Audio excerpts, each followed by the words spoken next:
कथा पिंगला वैश्वा जी की। यह उस समय की बात है जब एक दिन धर्मी राजा जनक की नगरी में एक सरोवर के किनारे महात्मा जी प्रवचन कर रहे थे। उस समय शाम का वक्त था और वसंत ऋतु के दिन थे। कुदरती ही उस समय कथा चल रही थी कि एक पतिव्रता औरत गृहस्थ में रहकर भी एक भक्ति के समान होती है। जिस तरह वह स्त्री संसार के सभी सुख त्याग कर और संसार के सभी मर्दों को त्याग कर केवल अपने पति को ही परमेश्वर समझकर उसकी सेवा करे, उसका पति उसे जो भी रूखा सूखा खाने के लिए और पहनने के लिए दे, उसे खा पहन कर वह अपने पति का शुक्रगुजार करे। वह अमीरों की दौलतें, उनकी सूरतों और उनके सुखों को देखकर अपने मन को न डुलाए। उस स्त्री की वह अर्जी भगवान के दरबार में जाती है। इस तरह जो अच्छी औरतें होती हैं, वे अपनी इंद्रियों को अपने वश में करके जीवन व्यतीत करती हैं। वे अपने पति के हुक्म के अंदर रहती हैं। उन्हें अपना पति ही परमेश्वर बहुत प्यारा लगता है। ऐसी औरतें यहाँ भी सुखी से रहती हैं और मरने के बाद भी सुख भोगती हैं। इस जगत में उन्हें काम, क्रोध, मोह, लोभ, अहंकार, ईर्ष्या और वैर विरोध आदि रोग उनके तन मन को दुखी नहीं करते। यह जीवन 4 दिन का है। जैसे ऋतु, तारीख, अमावस, पूर्णमासी, सर्दी, गर्मी आदि बदलते रहते हैं, उसी तरह जीवन की हालतें भी बदलती रहती हैं। कभी बचपन है, कभी जवानी है, कभी बुढ़ापा है, जो जाता ही नहीं। इसी तरह समय का चक्कर चल रहा है। यह किसी का इंतजार नहीं करता। जो काम कल करना है वह आज ही कर ले, कल को कहीं देर न हो जाए। भक्तजनों, यह कथा भी मन के पर्दे खोलने वाली है। सभी प्राणी ध्यान से सुने। महात्मा जी जब ये उपदेश कर रहे थे तो उस समय कुदरती ही शहर की प्रसिद्ध नाची और वैश्या पिंगला उस समय ये प्रवचन सुन रही थी। उस समय पिंगला की उम्र कोई 25-26 वर्ष की थी। 13 वर्ष की उम्र में वह नाचने लग गई थी। बोलने में उसका गला बहुत रसीला था। यह उसकी गाहक थी जिसके पास दौलत होती थी। गरीब की तरफ तो वह देखती ही नहीं थी। थोड़े से समय में ही उसने कई मर्दों को खाक कर दिया था। अब तो वह पाप करती हुई जरा भी नहीं शर्माती थी। शर्म हया तो उसने बेचकर खा ली थी। वह दिन रात शराब पीती और अपने प्रेमियों के साथ रंग रलियां मनाती। मरना तो उसे याद ही नहीं था। दौलत के बदले कोई 4-5 मर्दों को भी मरवा चुकी थी। उसके हाथ खून से रंगे हुए थे। वह पूरी तरह पापन बन चुकी थी। अब तो वह इस काम में ऐसे दलदल में फंस चुकी थी कि अब वह पीछे हटे तो उसे खाई नजर आती थी और अपने जीवन को जीते जी नरक में धकेल रही थी। जिस तरह तीर हाथ से निकल जाए, पछतावे से के अलावा कुछ नहीं हासिल होता, यह अपने पिछले जन्म को याद करके पछता रही थी। नाच गा कर अपना अच्छा जीवन पास कर रही थी। जब पिंगला की उम्र 16 वर्ष की हुई तो यह उम्र जवानी मस्तानी होती है। इस उम्र में लड़की में बदलाव आना शुरू हो जाता है। इस उम्र में लड़की को नफे घाटे का कोई पता नहीं रहता। उस समय लड़की मदहोश हो जाती है और आलसी हो जाती है। उसे इतना भी होश नहीं रहता कि जिन माँ बाप ने मेरा मल मूत्र धोकर बड़ा किया है उन्हें उसका फल दे दूं। उसके बाद माँ बाप का इतना ही फर्ज होता है कि उसे किसी एक मर्द के साथ उसका विवाह करना होता है। कई ऐसी लड़कियां होती हैं जो अपने माँ बाप को भूल जाती हैं और पराये लड़कों के साथ घूमती हैं। वे अपने माँ बाप को कुछ नहीं बताती। वे बाहर कई लड़कों के साथ घूमती हैं, कर एक से विवाह कर लेती हैं। अपना हिंदुस्तान कई धर्मों और जातियों में बटा हुआ है। इस बात का जब माँ बाप को पता चलता है तो सारे बेर ही खिंड जाते हैं। उसका कोई लाभ नहीं होता। वे लड़के ही ऐसे होते हैं, खर्चीले और घर चोर होते हैं। अपने माँ बाप से झूठ बोलकर पैसे ले आते हैं और आगे जाकर ऐश प्रस्ती करते हैं। इनमें से आधे रिश्ते तो नरकों के भागीदार बनते हैं, क्योंकि ये खर्चीले बहुत होते हैं। मेहनत मजदूरी इन्हें करनी नहीं आती, जिससे या तो ये तलाक हो जाते हैं या लड़की मरते दम तक नरक भोगती है। इसमें उतना ही लड़कों का दोष है कि वह भी किसी की इज्जत को सोच समझकर हाथ डाले।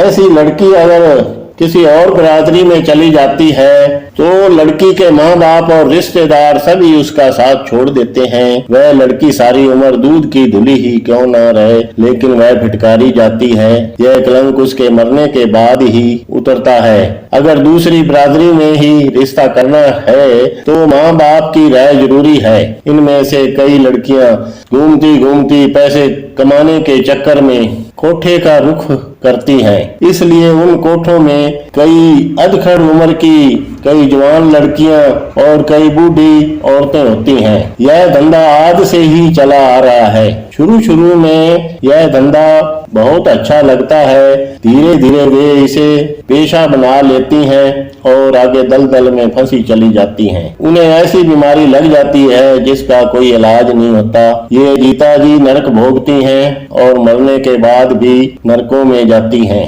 अपनी जवानी की बातें करते करते पिंगला की आंखों में आंसू आ गए। अब पिंगला अपने एक अमीर घर से आ रही थी। भले ही उसे नशे की तोड़ और थकावट थी, फिर भी वह महात्मा के वचन गौर से सुन रही थी। इतने वचन सुनते ही उसका शरीर कांप उठा और उसके मन को भारी चोट लगी। वह कांपती हुई महात्मा जी के पास जाकर बैठ गई। उसने दोनों हाथ जोड़कर महात्मा जी के आगे विनती की और कहने लगी, हे महापुरुषों, मैं एक वैश्या हूँ। अपने तन को मर्द के हवाले करके दौलत कमाती हूँ। मेरा कोई पति नहीं है। मैं मर्द से प्यार नहीं करती, उनकी दौलत के साथ प्यार करती हूँ। वे मेरे हुस्न से प्यार करते हैं, मैं उनके आने का इंतजार करती हूँ। इसलिए कृपा करके मुझे बताएं कि मेरा उद्धार कैसे होगा। यह बात सुनकर महात्मा जी सोचने लगे। उसने पिंगला के बीते दिन और आने वाले समय को देखा। पिंगला के दिल की तस्वीर को देख लिया। उसे कुछ आस हुई कि अब यह सुधर सकती है। इसके मन में जो मैल लगी है वह धीरे धीरे उतर सकती है। महात्मा ने कुछ समय सोचकर कहा, देवी, तेरा भला अवश्य होगा, परंतु तुम्हें एक कठिन तपस्या करनी पड़ेगी। पिंगला कहने लगी, वह कौन सी तपस्या है महाराज जी? तो आगे से महाराज जी ने कहा, इस पाप में तू इतनी बढ़ चुकी है कि अब तेरा इस नरक से निकलना मुश्किल है। हाँ, अगर इतना कर सकती है कि आपके कोठे में सबसे पहले जो भी मर्द आए, चाहे वह अमीर हो या गरीब हो, तू उसे अपना पति मान ले। उसे तू अपना पति समझकर उसकी सेवा कर। उसे अपना पति बनाने की कोशिश कर। अगर वह मान जाए तो उसके साथ विवाह कर ले। धीरे धीरे इससे तेरा पाप धुल सकता है। अगर तू इतना फर्ज निभा लिया तो एक समय ऐसा आएगा, परमात्मा तुझ पर मेहर करेगा और तेरे सारे पाप कट जाएंगे और तुम्हारी रहती जिंदगी सुखी से बीत जाएगी। पिंगला ने उस महात्मा के आगे प्रणाम किया और जो धन अपने प्रेमी से लेकर आई थी वह महात्मा के चरणों में ढेरी कर दिया और कहने लगी, यह धन किसी सेवा में खर्च कर लेना। आगे से महात्मा जी ने कहा, ये धन तुम्हें ही शोभा दे सकता है। इस पाप की कमाई हुई खट्टी को और कोई नहीं खर्च सकता। पिंगला ने वह मोरों की पोटली उठाई और बाहर बैठे मंगतों में बांट दी और आप खाली हाथ अपने कोठे में चली गई। जब वह अपने कोठे में आई तो आकर उसने स्नान किया, कपड़े नए पहने, अपनी सेज का बिस्तरा भी बदला, कोठा और के साथ वाले कमरे धोए, बड़ी ध्यान से सफाई की, जिस तरह कोई छूत वाली बीमारी की सफाई की जाती है। उसके पास 2 दासियां थी, उनको नौकरी से जवाब दे दिया। उनको कहा कि अब तुम किसी और जगह नौकरी कर लो। दासियों ने हैरान होकर कहा, अब हमारी जरूरत क्यों नहीं है? हमसे क्या भूल हुई है? आगे से पिंगला ने कहा, तुमसे कोई भूल नहीं हुई है। अब मैंने ये धंधा छोड़ दिया है, अब इतनी कमाई नहीं होगी। पिंगला ने खाना बनाया और बन ठन कर बैठ गई। आज उसने अपने मन में पक्का फैसला कर लिया कि जो भी पुरुष सबसे पहले आएगा उसे ही वह अपना पति मान लेगी और बची हुई जिंदगी उसके साथ बिताएगी। वह पुरुष चाहे अमीर हो या गरीब हो। इतने में एक ग्राहक आया, उसे अंदर बुलाकर कोठे का दरवाजा बंद कर लिया। उसके बाद और भी कई ग्राहक आए, दरवाजा खटखटाते रहे परंतु उसने दरवाजा नहीं खोला।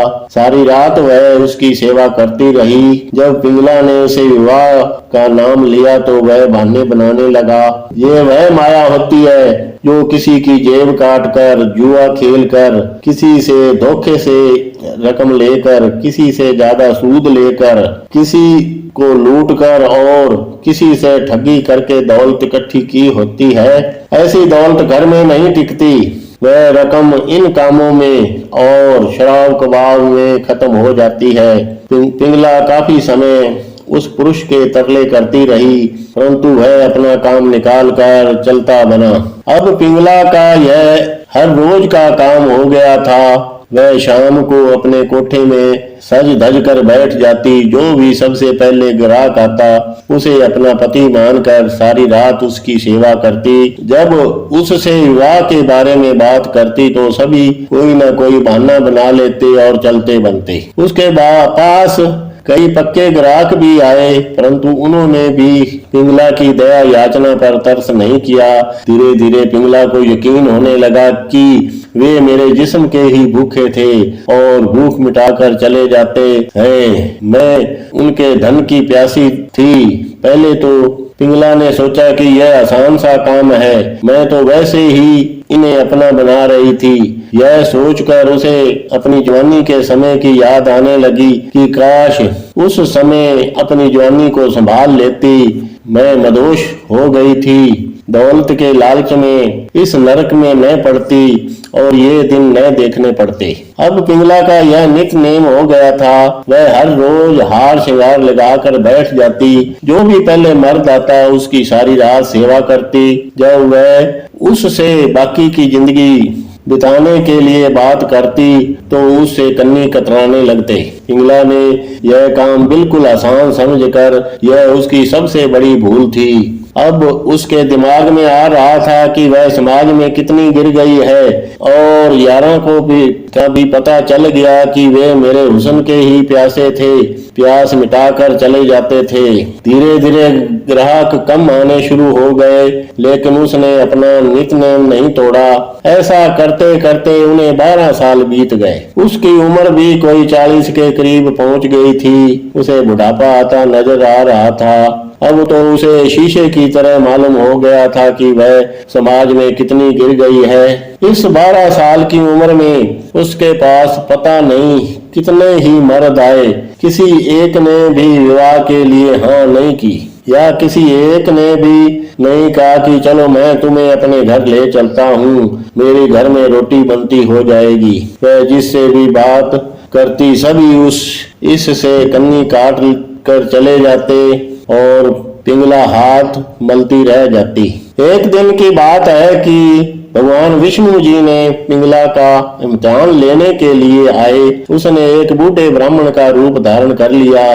दिन छिपते ही वह पिंगला के कोठे में आ गए। आगे पिंगला अपने पति के इंतजार के लिए बैठी थी। उसके आते ही पिंगला ने पहले उसके चरण धोए और चरण दबाए, जल पानी और भोजन खाने के लिए प्रार्थना की परंतु उसने कहा किसी चीज की कोई तमन्ना नहीं है। जब पिंगला उसे सेज पर ले गई तो वह बीमार हो गया। बीमार भी ऐसा हुआ कि किसी भी स्त्री के लिए बड़ा मुश्किल था। उसे पल पल में दस्त आने लगे। पिंगला सारी रात उसके बिस्तरे बदलती रही, उसकी गंदगी फेंकती रही और उसके हाथ धोती रही। जब दिन निकला तो वह ब्राह्मण मर गया। पिंगला उसे उसी समय रोने पीटने लगी जैसे कि उसका पति हो और वह चलाने कर गया हो। वह उसे एक पतिव्रता बनकर उसे रोने पीटने लगी। उसकी रोने की आवाज सुनकर अड़ोस पड़ोस की वैश्याएं इकट्ठी हो गई और उसे समझाने लगी कि एक बूढ़े ग्राहक के लिए तू इतना क्यों रो रही है। परंतु पिंगला ने आगे से उन्हें कह दिया कि यह मेरा पति है, मैं इसके साथ ही सती होना है और सड़कर मर जाऊंगी। अब और जी कर क्या लेना है। लोगों ने मरे हुए ब्राह्मण की चिखा छीन दी। यह देखकर कि सभी लोग हैरान थे कि पिंगला सचमुच ही हार श्रृंगार लगाकर उसके साथ सती होने के लिए तैयार हो गई है। उसके नए और पुराने प्रेमियों ने उसे बहुत समझाया, परंतु उसने किसी की एक भी न मानी। भगवान विष्णु जी ने जब देखा कि अब ये अपना हट नहीं छोड़ रही, यह जलकर जरूर ही मर जाएगी, तो वे उठकर अपने असली रूप में आ गए और पिंगला को दर्शन दिए। कहने लगे, हे स्त्री, मांग तुम्हें क्या चाहिए। तो आगे से पिंगला ने दोनों हाथ जोड़कर बड़े प्यार से कहा, अब मुझे किसी चीज की जरूरत नहीं है। मेरे पति तो आप बन ही गए हैं, बस केवल अपना उद्धार चाहती हूँ। यह कहकर विष्णु जी अलोप हो गए। पिंगला वह कोठा छोड़कर अपने घर आ गई और बाकी का जीवन व्यतीत किया। किसी मंदे कर्मों की तरफ न गई। जब वह मरी तो उसकी आत्मा को विमान में बैठाकर वैकुंठ धाम को ले गए। वह एक वैश्वा होते हुए भी तर गई और अपना रहता जीवन सफला कर गई। इसलिए यह कथा जो भी प्राणी पढ़े या सुने, इस कथा से हमें यह शिक्षा मिलती है कि अपने को बुरी संगत से बचा कर रखें और अपने माँ बाप की इज्जत बचा कर रखें, उसे दाग न लगने दें। पिंगला के साथ ऐसा ही हुआ। वह समाज में इतनी गिर गई थी कि किसी महापुरुष के समझाने पर जो भी उसने समझाया, पिंगला ने वैसा ही किया।